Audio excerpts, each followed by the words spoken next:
Hello and welcome to the Inverclyde Spiritual Resilience Podcast. That is hopefully not going to be the full name of this podcast because we need something a little more punchy, but welcome nonetheless. My name is Ian Arthur. I am the Salvation Army officer for Port Glasgow, and I'm hosting this podcast on stories of loss. I'm joined here today by Margaret Mooney from Ardgowan Hospice, Father Matthew Carlin, the parish priest of St Francis's in Port Glasgow, and Jamie, whose surname I am not even going to try and pronounce. You've told me several times, but I will just not do it justice.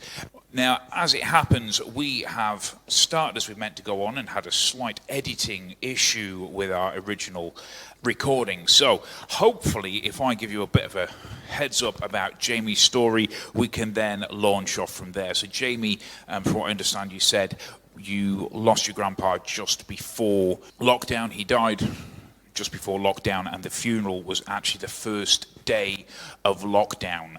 So we'll be hearing more about your story just now. No, entirely. I think that's kind of been unfortunate, but kind of part of the course. But that early on was probably working off the hoof there as well, wasn't it?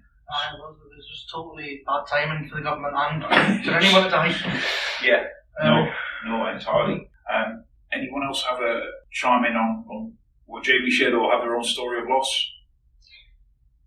I can really empathise with that personally and professionally.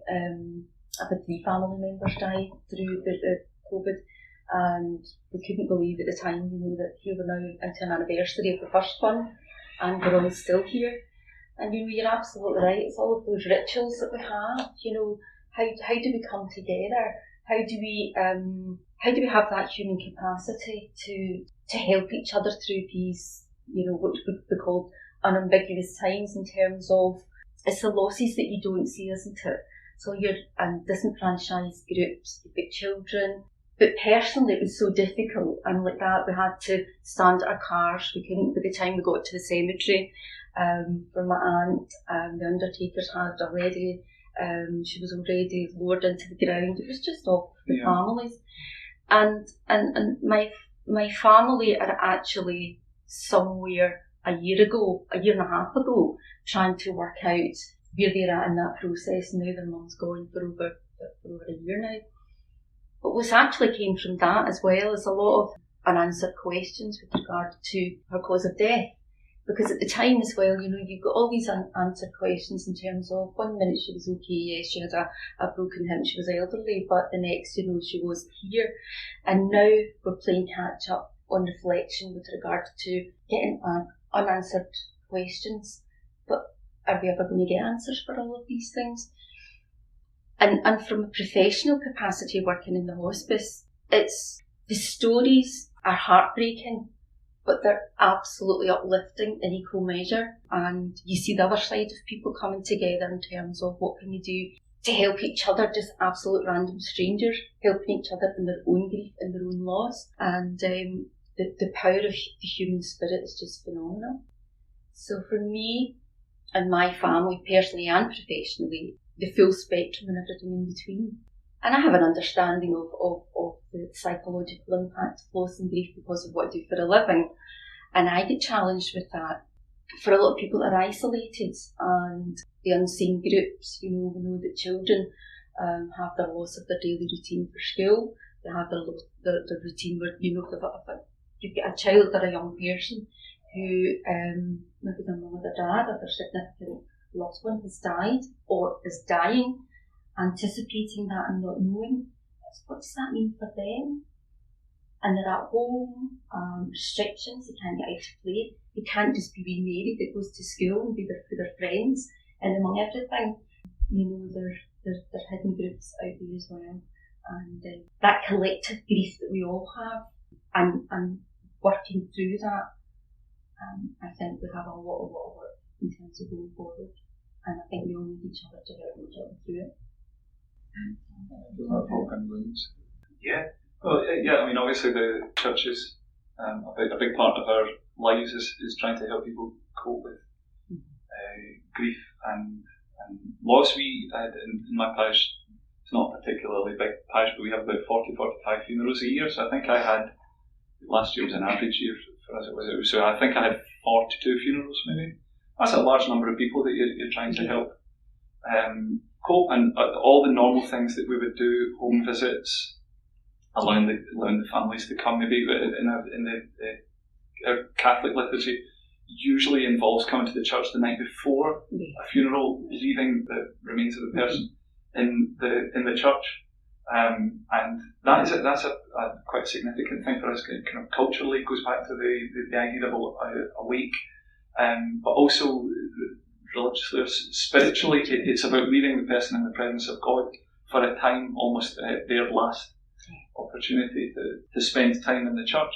So that wasn't able to happen at all. Funerals themselves for 3-4 months were completely off the cards. At least church funerals, we were allowed to do committals at cemeteries and very short services at crematoria, which I thought the families found very distressing on the whole. A very quick service in and out. I thought that was particularly difficult. It made a big difference when people were allowed to come back to churches, but even at that, we're still restricted in terms of numbers to 20. But and we've had all kinds of things over the last year. We've had obviously can't talk about specifics, but multiple members of a single family dying. Terrible to see the effect of that.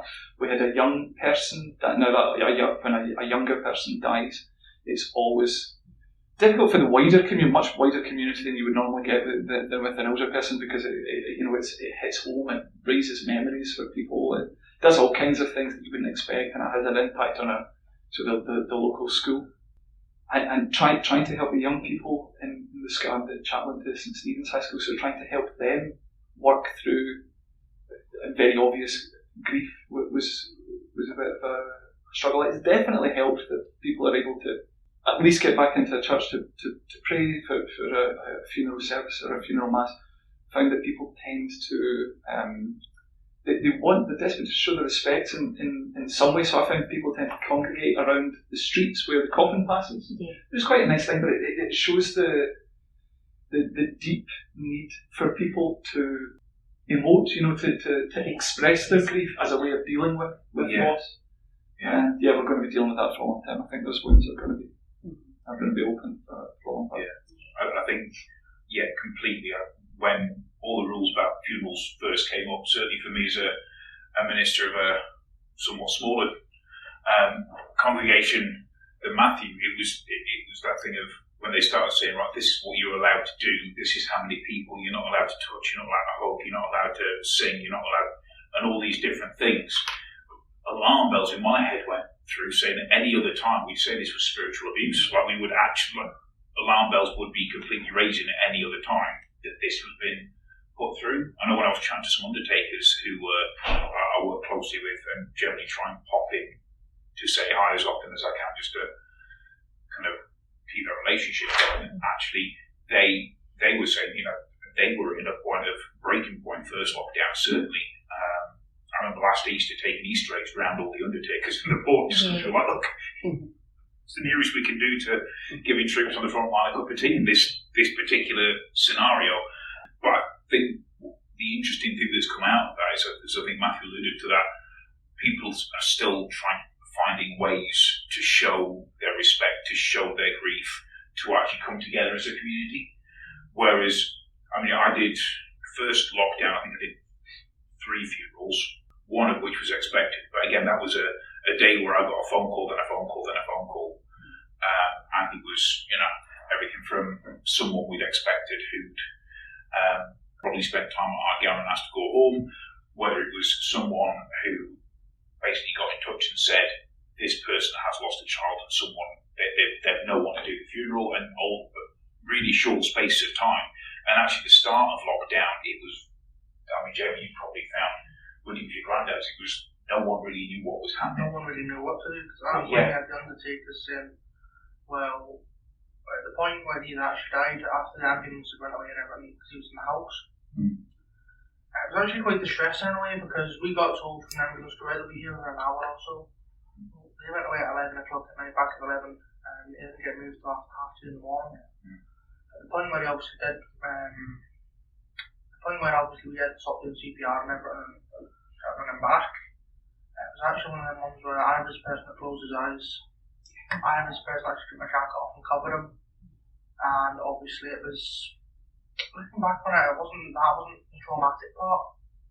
I would probably say it was more the part of everyone else around was more the traumatic part, because it was more just, obviously, if someone died, what can you do, obviously? Yeah. But it's a point where everyone, that moment of sort of, where it's quite a sudden thing, everyone's trying to help. Really, no one knows what to do, and it's one of them ones of, well, what can you do except try your best? So, Yeah. and after all, he was in the army for years, and then he went to, became a paramedic and bedded untreatable places. He was actually quite a proud man, obviously, of his time in the army, time in paramedic and the ambulance service as well. And when the paramedic actually appeared, because it actually took them right into, we phoned it at 27 minutes past 8 at night. He didn't get it until 9:15. And believe it or not, he actually had to send one down from Kilwinning or Kilburnie, I think it was. So that's a totally different area for the ambulance service. But going back on what folks said about the compassion with folk, and obviously you take these stories around to people and everything, the undertakers. Well, as soon as a guy knew he was an ex-member of the ambulance service and got a cover, tucked him in, made sure it was obviously that sort of. He hit him a little bit more than it would have usually to like a colleague, you know. I think that there's a lot of that. Seems like professional. Yeah, and there is that kind of transference as well of when it's someone of a similar profession or like you said, the age. You know, and I think as lockdowns have progressed, we've kind of, as a community, as a society, learned. Yeah, haven't we? We have, and also there's been that kind of evolution of ritual as well. I remember when I did a podcast on bereavement and grieving way back in the first lockdown, and that was the first episode we did. It was the first time I'd seen it was a guy on our street had sadly died, and the whole street was lined all the way up to the station, and you know, from everyone was there. Hearse went past, clapped him out of the street. It was the first time I'd actually seen that happen, and yet now we're at a point where it'll go in the Telegraph or wherever, you know, private service at the crematorium, the hearse will be passing this place at this time. And actually, certainly with some of the Salvation Army people's funerals we've had to do recently, we've evolved that from everyone standing clapping to everyone standing clapping with the Salvation Army flag to marching someone down the street past the hall with everyone clapping along with music playing on the speakers. That is the music we would normally play at a funeral, which is our own kind of. We always say we're not liturgical, but we just kind of make our own up. Everyone says, "Oh, you're not sacramental and you're not liturgical," and then you look back and realise, well, actually, no, we just swapped slightly different outworkings of that. But it means those bits of ritualistic behaviour can tick off in that. But I think as a society, we've kind of tried to deal with that loss as a group. I don't know what anyone else feels about that. Yeah, and it's that collectiveness, isn't it? You know, we're in it, whatever it is, and we're trying to adapt and deal with our loss, whilst trying to understand it, whilst trying to learn, whilst trying to help. And collectively, we're all in it. There isn't anyone in the world that's not in it. And it's how do we, as human beings, evolve and adapt? How do we look after ourselves? You know, yes, we hear, you know, wonderful story, absolutely there, in terms of how others, we're natural human beings, we want to do things. And that gives us that sense of purpose. It gives us a sense of, if I'm doing something, then I'm being proactive and being a good member of society or whatever. However, it's that part of, how do I then look after myself to be okay, to help and look after other people? Whether that be your neighbour, whether it be at school, whether it be in church, whether it be any organisation.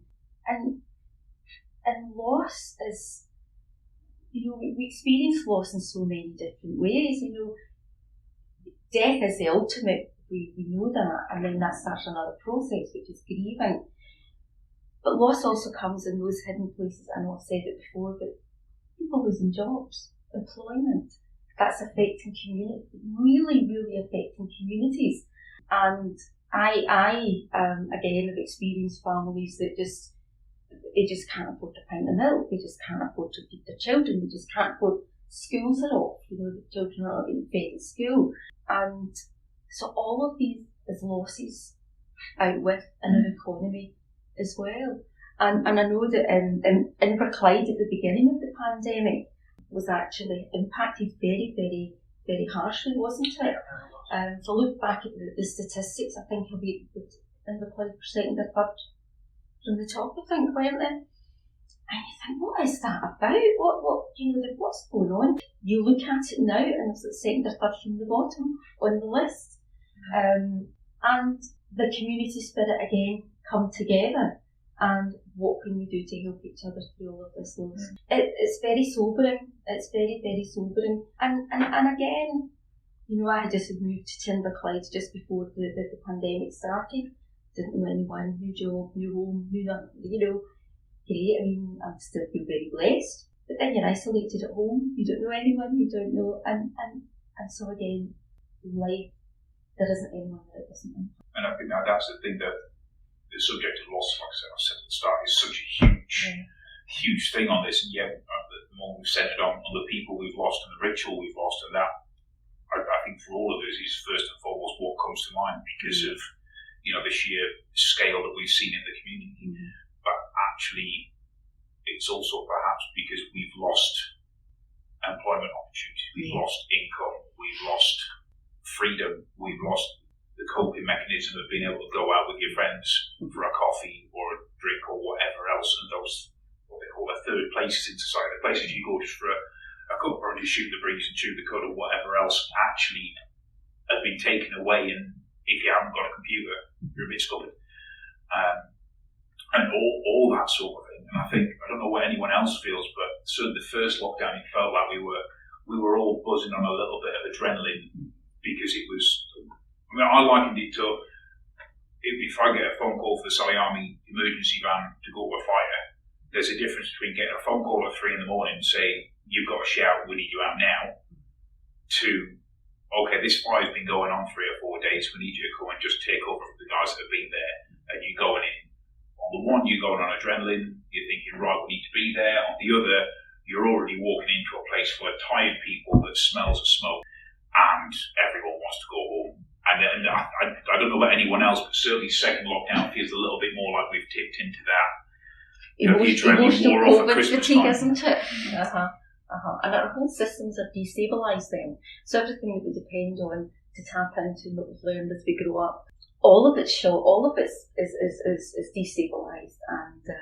And again, it's just playing catch up to try and stabilise that again. And then the template changes, the sand shifts and changes again.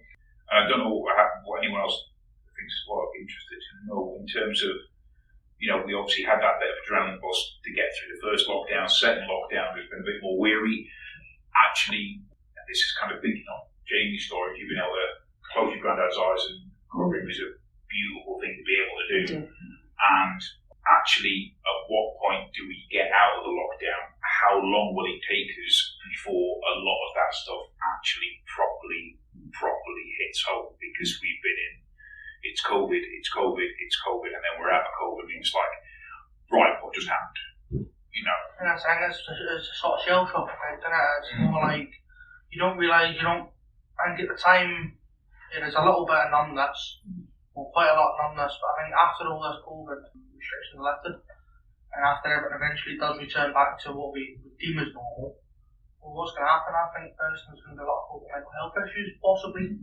There's going to be a lot of folk that are just on edge. There's going to be a lot of folk that are just like, relatives have died, families sort of just getting back to normal, kids are back in school.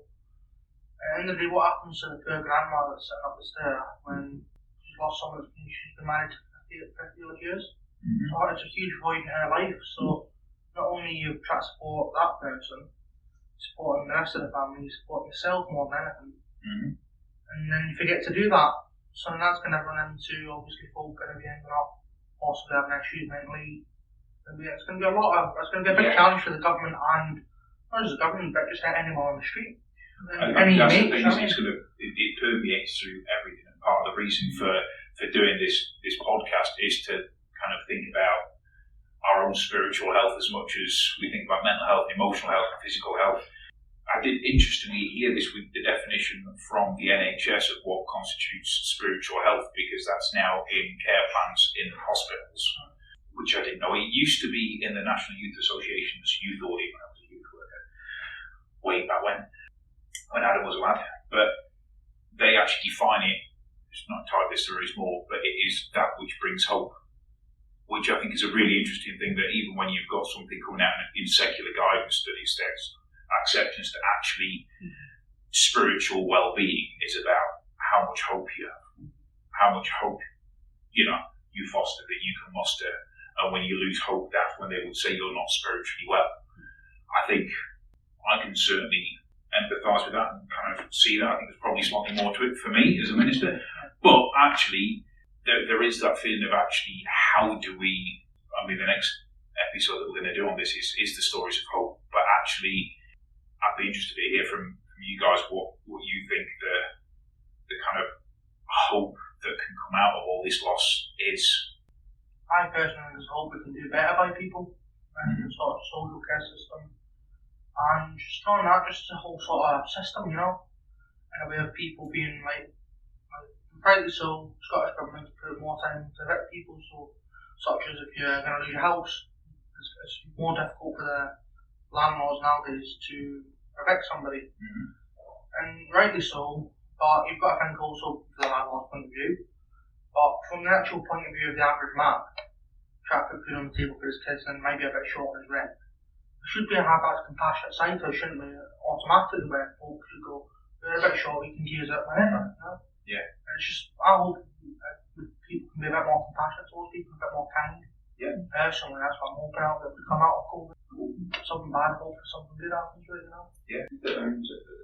To more or less back up what you're saying there, Jamie, last year, one of the things that I tried to do, because I was quite a new parish priest when I arrived in Port Glasgow, and I wasn't really sure what I was meant to do when COVID happened.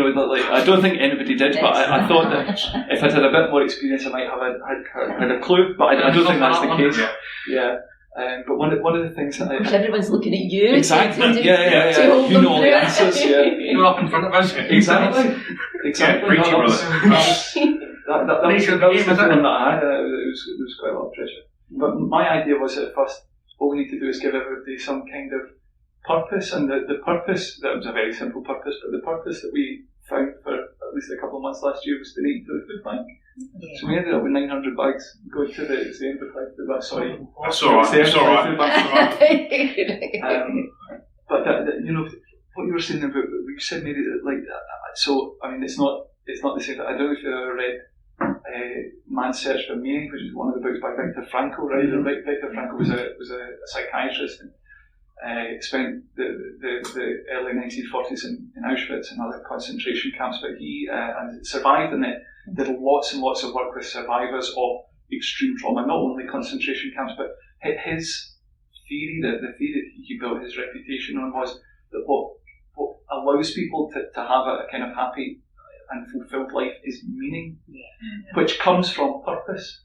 If you have a purpose in life, your life is a meaning. So those who have managed to maintain a sense of purpose will come through all this and will find in it meaning. Their loss won't have been for nothing. Their hard work, their suffering will have had some kind of effect. More or less beneficial. It will have changed them, maybe will have made them struggle, but they will come out for better. There will be a lot of people, however, who struggle to see purpose now because they've lost their jobs. Not even lost their jobs, but they've lost the sense of certainty that we I think we took for granted. That's what when you were saying, like whatever normal is. I think exactly, but what we're going to struggle to recover is people won't have a sense of what they can expect or look forward to. Some people will really, really struggle with that. I mean, a loss that we had, it's not on the same scale as people who have lost loved ones, but I was supposed to be taking a group to Assisi last year, so St. Francis of Assisi, who's a 12th, 13th century saint. Assisi is a very beautiful town in the middle of Italy, and I was taking a little group from the parish there It was mostly an excuse for a jolly, but it was going to be a nice pilgrimage, visiting holy places, and I mean, I can't imagine when we're going to get back to the condition where we can even look at that. Absolutely. That's going to be way down the line. We had a party for St Patrick's Night last year. Can you believe that? Wow. What is this strange thing of which you speak? We had a party. It wasn't on the 17th, but it was maybe like the 13th or 14th. I can't imagine what the world will need to be like before we can start looking at doing things like that again. The ability to kind of, have that meaning, purpose, which comes from an expectation of what normal is. Yeah. I don't know when we're going to recover that. That's going to be, people are going to struggle with that. And I think hearing there is that the anticipation of what is going to be before we even get to that. So the anticipation, so the mind goes absolutely haywire into everything. What do? We go to worst case scenario, because if worst case scenario happens, we try and prepare ourselves for that, but none of us know. So we anticipate that. Before we even get to the anticipation, we're trying to make sense of what's going on round about us. Then we have loss, but then what follows that is grief. And we need to grieve, and I think, Jamie, that's exactly what you're saying. How do we grieve from the norm? And how we would normally grieve. Humans naturally are social creatures, and at the end of the day, if you're taking away that aspect of not just life, but the whole general makeup of things, it's going to be a difficult way of doing it, isn't it? Really, when you think about it, it's going to be quite difficult for people to actually grieve and have that time just to reflect in a way. And that's going to be the difficult part of it. So, the anxiety of going back to normal while you're still in that process, that is a horrible thing, because obviously folk are struggling with that. Who can they contact? And that's the point. They'll contact maybe Samaritans, maybe get in touch with whoever they know. It's going back to the old advert. I don't know if we're going to ask the father and the minister about this. But the adverts when you go to the pub about on the beer mats is referring missing that's usually around this table. Yeah. Aspect of things, you know yourself, if you go into a pub, one of your pals is in there, you're going to go and text them, where are you, mate? Yeah. I'm just saying, you're not at the pub, you might not text them as often, work commitment, X, Y, Z. So you don't notice, do you, if someone's missing it? And that's the frightening thing about it at the moment, the isolation. It's hidden, isn't it? It's hidden groups of things, Yeah.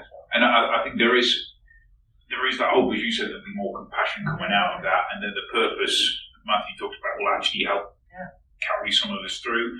I think as well with the purpose side of it, the one thing that has been in a similar position, because I think we probably arrived in our appointments about a year apart or something like that. So again, I haven't been around long, and when COVID hit, it was like, right. So we're all newbies then. Yeah. Well, I think everyone was a newbie, but I went into I'm a bit of a Siamese history geek at the best of times, just from kind of learning from some of the old stories and the creative stuff. But I went into I'm allowed to open for food, right? Let's get some food. Let's open for, and let's just get people praying. Okay, and who can I work with? All that sort of stuff. But actually, when the world was changing on a weekly and bi-weekly basis, when you didn't know what the guidance was going to be this time next week, that's right. That again, you can have your sense of purpose, but still have that anxiety at the back as well, which is less than helpful. But I think what you were saying about purpose, Matthew, absolutely. I think the interesting thing will be, having worked with a lot of community volunteers who have been the absolute lifesavers during this pandemic, amongst others, the interesting thing will be how many of us and how many of them will be able to put our own masks on first before we put the masks on other people. Because I think, for me, the biggest one is going to be actually when people stop and suddenly everything hits. But there again, because that actually getting up and then having some purpose, the amount of volunteers that have said, actually, you know what, this is the reason I'm going. This is the only reason I get up when I'm on, is so I can get food to people, because otherwise I'm not going to go. And when I've had time off myself, it's been, I've had points where I've had time off myself, and you're there thinking, right, okay, I don't have to go to work today. I honestly don't know what to do. Like, not in the kind of I've got a lovely day, I don't know, but that actual, your head stops and says, right, you're going to let your body catch up now. Or you're going to let your mind, your soul catch up. I think there was a story I heard of, it's in the book, and I can't remember the name of the author, but it's the Ruthless Elimination of Laurie, which is a great book if you get a chance. It's very kind of church leader orientated, but it kind of transcends most places. But he tells a story of an expedition in deepest, darkest Africa back in the kind of Victorian times or whenever, and then British explorers battered on and they've stopped for a rest and they want to batter on again, and all the guys that were kind of shunting the gear were just sat there and refused to move. You know, they threatened him with everything, refused to move, threatened him with violence, they refused to move. He said, well, why aren't you moving? He said, we're letting our souls catch up with our bodies. And I think there might well be a little bit of that at the end, but equally there is a lot of hope that I'm hearing from the table as well, or certainly a little bit of hope. We should hopefully lead us back onto our next episode. So if we can if I can ask one thing that you've learned about loss. Hope. Hope. Things need time. Things need time. This is not the way I think, Ian, I'm afraid. That's fine. One thing, no, I'm afraid. No, yeah. It's to be honest, my head goes off in the spiders, and it was a horrible question. Let's we all need to recalibrate. So we need to just bring it back in, catch up, and fun. Yeah, Matthew, you said it earlier. Would parties say there? We all giggled at that. We're okay to have fun. It's okay to laugh. It's not one or the other. It's both. Yeah. So that seems like a good place to round things off for this time. We could have been talking here for hours because, quite frankly, I think once we all get talking about stories and changing stories, we can't help but stop ourselves. It's great how when you get 2 or 3 people together telling stories, it just goes. But we will be continuing next time with stories of hope. Until then, thank you to Margaret, Father Matthew and Jamie, and we will be seeing you or you'll be hearing us on the next episode, Stories of Hope. Goodbye and God bless.